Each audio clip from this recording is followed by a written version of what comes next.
नमस्कार मित्रों, आज हम आपको बताएंगे कि द्रौपदी क्यों पांडवों को मारना चाहती थी। मित्रों, महाभारत काल के ऐसे कई रहस्य हैं जिन्हें बहुत ही कम लोग जानते हैं। इन्हीं रहस्यों में से एक है जब द्रौपदी अपने ही पति भीम को मारना चाहती थी। मगर द्रौपदी अपने ही पति की मृत्यु क्यों करना चाहती थी, और वो भी उस पति की जो उसे सबसे ज्यादा प्रेम करता था। पांडवों को कैसे पता लगता था कि द्रौपदी के साथ कक्ष में कोई है?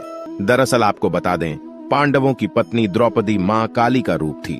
इस बात का ज्ञान अर्जुन को था, जिसके बाद एक दिन अर्जुन द्रौपदी के कक्ष में गए। आपको बता दें कि द्रौपदी के 5 पति होने के कारण सभी पांडवों ने यह तय किया था कि उनमें से एक जब भी द्रौपदी के साथ समय बिताने जाएगा तो वह अपनी खड़ाऊ कक्ष के बाहर उतार देगा, ताकि अन्य पांडवों को यह झांत हो सके कि कोई पहले से ही अंदर मौजूद है। लेकिन इस दौरान अर्जुन की बाहर रखी खड़ाऊ भीम ने देखी ही नहीं और वह झट से कक्ष के अंदर चले गए। अब जैसे ही भीम कक्ष के अंदर गए, वैसे ही उसने देखा कि वहां अर्जुन पहले से ही मौजूद था और वह द्रौपदी के पांव दबा रहा था। यह दृश्य देख भीम आग बबूला हो गया और उसने अपनी गति से अर्जुन पर प्रहार कर दिया। युधिष्ठिर कैसे भीम को शांत कराते हैं। कुछ शोर सुनाई देने पर युधिष्ठिर कक्ष में पहुंचते हैं और भीम से कहते हैं कि यह तुम क्या कर रहे हो? क्यों तुम अपने छोटे भाई को मार रहे हो? भीम युधिष्ठिर को बताते हैं कि उन्होंने अर्जुन पर इसलिए प्रहार किया क्योंकि वह द्रौपदी के पांव दबा रहे थे। उन्होंने आगे कहा कि क्या कोई पति अपनी पत्नी के पांव दबाता है? अब युधिष्ठिर को भी यह झांत था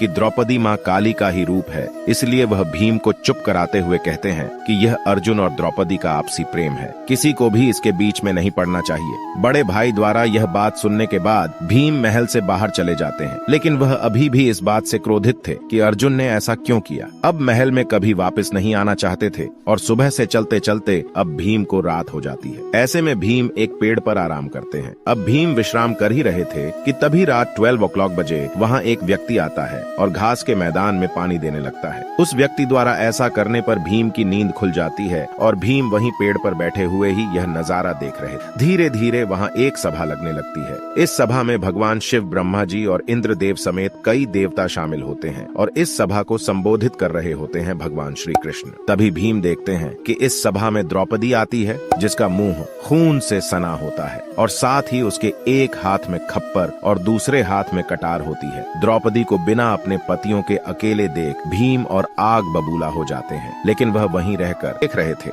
है विकराल रूप में आई द्रौपदी तभी सभी के सामने कहती है कि माधव मेरे सखा हैं और उन्होंने मुझसे यह वादा किया है कि वह मेरा यह खप्पर खून से भरवाएंगे। इसके बाद द्रौपदी कुछ ऐसा कहती हैं कि भीम उसे सुनकर दंग रह जाते हैं।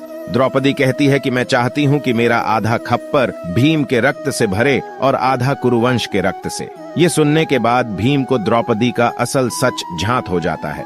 उसे पता लग जाता है कि द्रौपदी कोई और नहीं बल्कि मां काली का ही रूप है। द्रौपदी की यह बात सुनकर भीम काफी डर जाता है और सभा खत्म होने के बाद वह डरते हुए श्री कृष्ण के पास जाता है और उन्हें पूरी बात बताता है कि उसने सभा में जो कुछ भी हुआ है वह सब देखा है और वह अपनी जान कैसे बचाएं, इसका भगवान श्री कृष्ण से समाधान मांगता है। इस पर श्री कृष्ण भीम को बताते हैं कि द्रौपदी महाकाली का रूप है और उनका यह जन्म केवल खप्पर भरने के लिए ही हुआ है। जिसके बाद घबराकर भीम कहते हैं कि मगर द्रौपदी तो अपना आधार खप्पर मेरे ही रक्त से भरना चाहती है। जिसके बाद श्री कृष्ण भीम को इसका समाधान बताते हुए कहते हैं, हे भीम, तुम चुपचाप अपने कक्ष में जाओ और भोजन मत करना, चाहे जो जाए। जब तक द्रौपदी तुम्हें भोजन के लिए मनाने ना आए तब तक तुम अन्न को हाथ भी मत लगाना।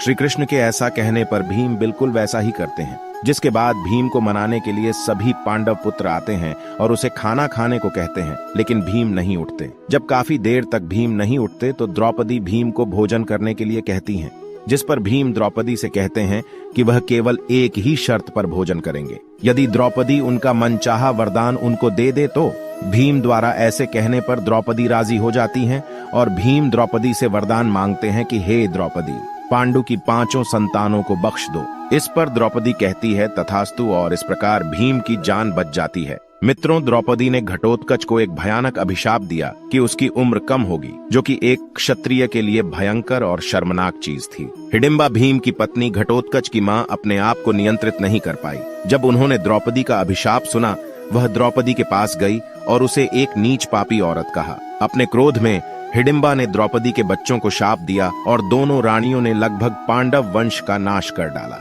द्रोण के पुत्र अश्वत्थामा ने मध्य रात्रि में सो रहे द्रौपदी के 5 पुत्रों की बेरहमी से हत्या कर दी। कृष्ण, अर्जुन और भीम गए और उन्होंने अश्वत्थामा को पकड़ लिया और उन्हें अंतिम निर्णय लेने के लिए द्रौपदी के पास लाए। हालांकि द्रौपदी ने करुणा की एक अद्भुत भावना को दिखाया जब अश्वत्थामा अपने सिर को नीचे करके सजा पाने के लिए बैठ गया। हालांकि कृष्णा ने उन्हें बताया कि इस तरह के खूनी हत्यारे को मारने में कोई पाप नहीं था। द्रौपदी द्रोण की पत्नी के बेटे को खोने के दर्द को महसूस कर सकती थी। वह उसे निर्दोष ही बोलकर जाने देती है। दरअसल द्रौपदी के जन्म की एक कथा है जिसके अनुसार राजा द्रुपद ने द्रोणाचार्य का अपमान किया था। इस अपमान के चलते द्रोणाचार्य ने पांडवों के सहयोग से द्रुपद को बंदी बना दिया। ऐसे में द्रोणाचार्य के वध के लिए राजा द्रुपद ने ब्राह्मणों की सहायता से एक यज्ञ किया, जिसकी सहायता से उन्हें 2 संतान हुई, जिनमें एक कन्या और एक पुत्र शामिल थे। पुत्र का नाम धृष्टद्युम्न रखा गया और कन्या का द्रौपदी, जिनके जन्म का उद्देश्य द्रोणाचार्य का वध था। यही वजह थी कि राजा द्रुपद द्रौपदी के लिए ऐसा वर्ग ढूंढ रहे थे जो शस्त्र विद्या यानी द्रोणाचार्य को हरा सके।